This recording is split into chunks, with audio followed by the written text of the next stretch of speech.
नमोस्तु गुरुदेव। गुरुदेव, यूएसए में एक सिविल सर्जन हैं डॉक्टर विवेक मूर्ति।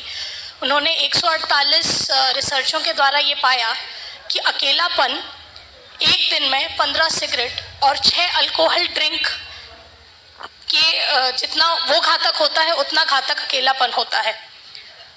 और अकेलापन इतना बढ़ गया है कि बहुत से विकसित देशों ने लोनलीनेस मिनिस्टर या सामाजिक मिनिस्टर जैसे नए पद निकाले हैं जो इस पर काम करते हैं कि सामाजिक संबंध हमारे अकेलेपन को कैसे दूर करें।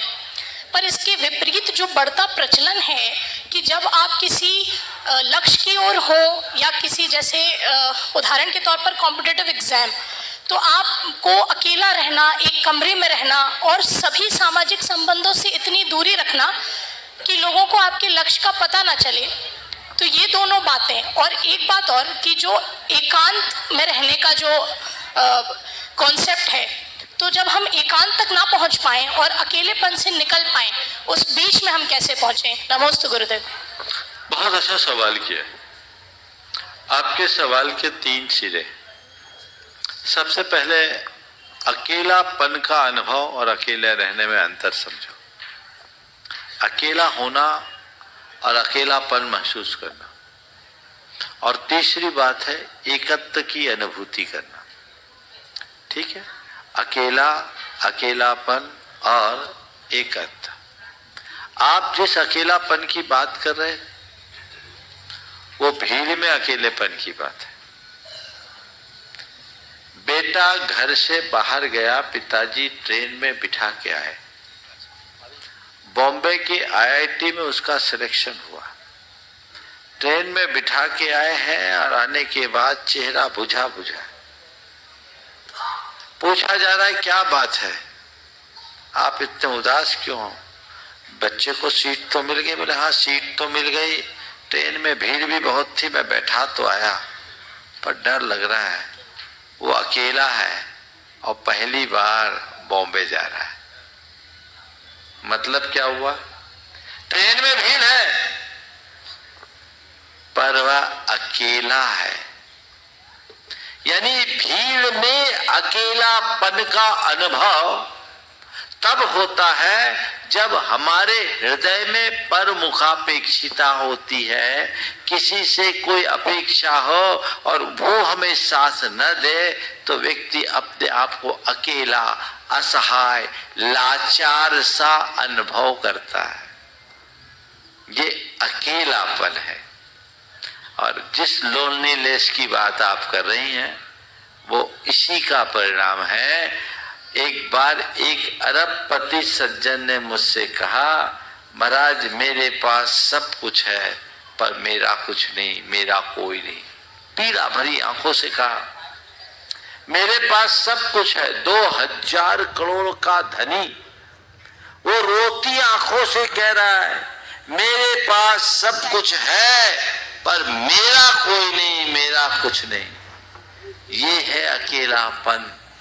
और वह उनको सताता है जो आध्यात्मिकता से विमुख होते हैं, जिनके मन में मोह माया हावी होती है, जो बहुत ज्यादा मुखापेक्षी होते हैं, औरों से प्रगाढ़ आशा और अपेक्षाएं रखते हैं। जहां आशा होगी वहां हताशा होगी, और जहां अपेक्षा होगी वहां उपेक्षा होगी। तो ये तकलीफ दे। अकेला रहना एक गुण है। आज अगर आपको किसी बड़े लक्ष्य को हासिल करना है तो आपको उन सब से दूर हटना होगा जो आपको डिस्ट्रैक्ट करते हैं, जो आपको आपके लक्ष्य से विमुख करते हैं। तो उसके लिए चाहे कॉम्पिटिटिव एग्जाम हो, चाहे कोई शोध खोज का कार्य है, चाहे कोई हो, अकेला, अकेले रहो पर संपर्क से मुक्त होना। लेकिन ये भी एक बहुत बड़ी उपलब्धि नहीं है। ये संपर्क से अलग हुए हैं पर संबंध अभी भी बने। पर के संपर्क से अलग रहना, अकेला होना बहुत बड़ी बात नहीं है। हाँ, हमारे कुछ स्वल्प कार्यों में सहायक होते हैं, पूरक बनते हैं। लेकिन एक है एकत्व, जहां पर संबंध से मुक्त होना, सबके बीच रहते हुए भी स्वयं में रमे रहना।